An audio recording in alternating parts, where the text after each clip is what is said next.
I believe that fear describes a great deal of what's going on in our culture today.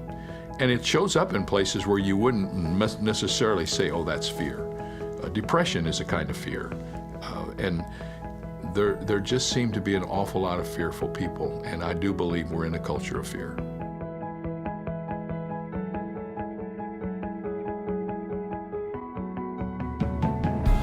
Everywhere I've gone these last few months, people have expressed in one way or another their fear. And it's not just one thing. I mean, there's so many things out in our culture today that are creating fear in the hearts of people. And one day I realized the Bible just has a lot to say about that. In fact, it may have more to say about that than just about anything else. The most often repeated command in the Scripture is, fear not. And I remember one day discovering that there were over 200 people in the Bible about whom it says they were afraid. So while we face fears today, it's not the first time that's ever happened. This goes way back. It's a part of our culture. The word fear appears in the early words of the Bible, and the Bible has a lot to say about it. So I thought it would be a great thing, maybe a tool that would help people to just ransack the Scripture and find out what the Bible has to say about all the kinds of fears that people are having today. And we started in the book with the fear of disaster. And it was interesting because I had barely put my pen to the paper when another disaster happened right in front of me. It seems like we've had more of those in these recent years, and they've been more intense and more hurtful. And so people are afraid, well, what if that happens to me? And then we talked about disease and with cancer and all of these other things that are out there looming, and everybody knows somebody who's been touched by it. What if I get sick?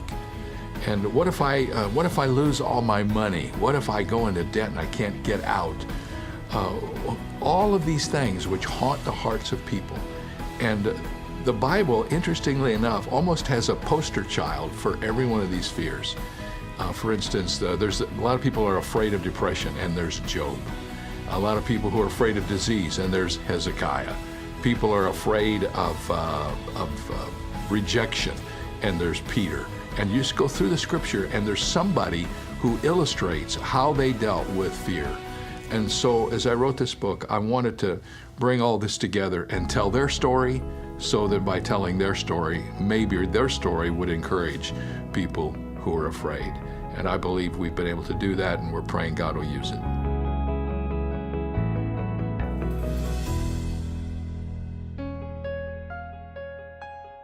We spent the first 9 chapters telling people not to be afraid, and then the last chapter tells them they should be afraid, because the last chapter is about the fear of God. And that's a really interesting subject. In some respects, it's the answer to all of the other 9 fears, because if we have the right and healthy fear of God, then we don't have to be afraid of anything else. If we really believe God is in control, and if we're in such awe of Him that we know nothing is a surprise to Him, that there aren't any oops in God's vocabulary, then we never have to be afraid no matter what, because we know God's in control.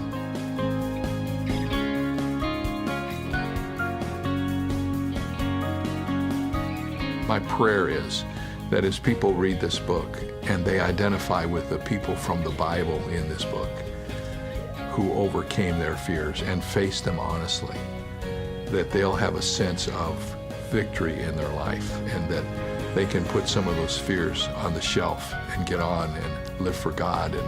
And others who may not even know God will discover that there is a resource that is available to us in our Creator. And if we get connected with Him, He's promised to be with us so that we don't have to be afraid.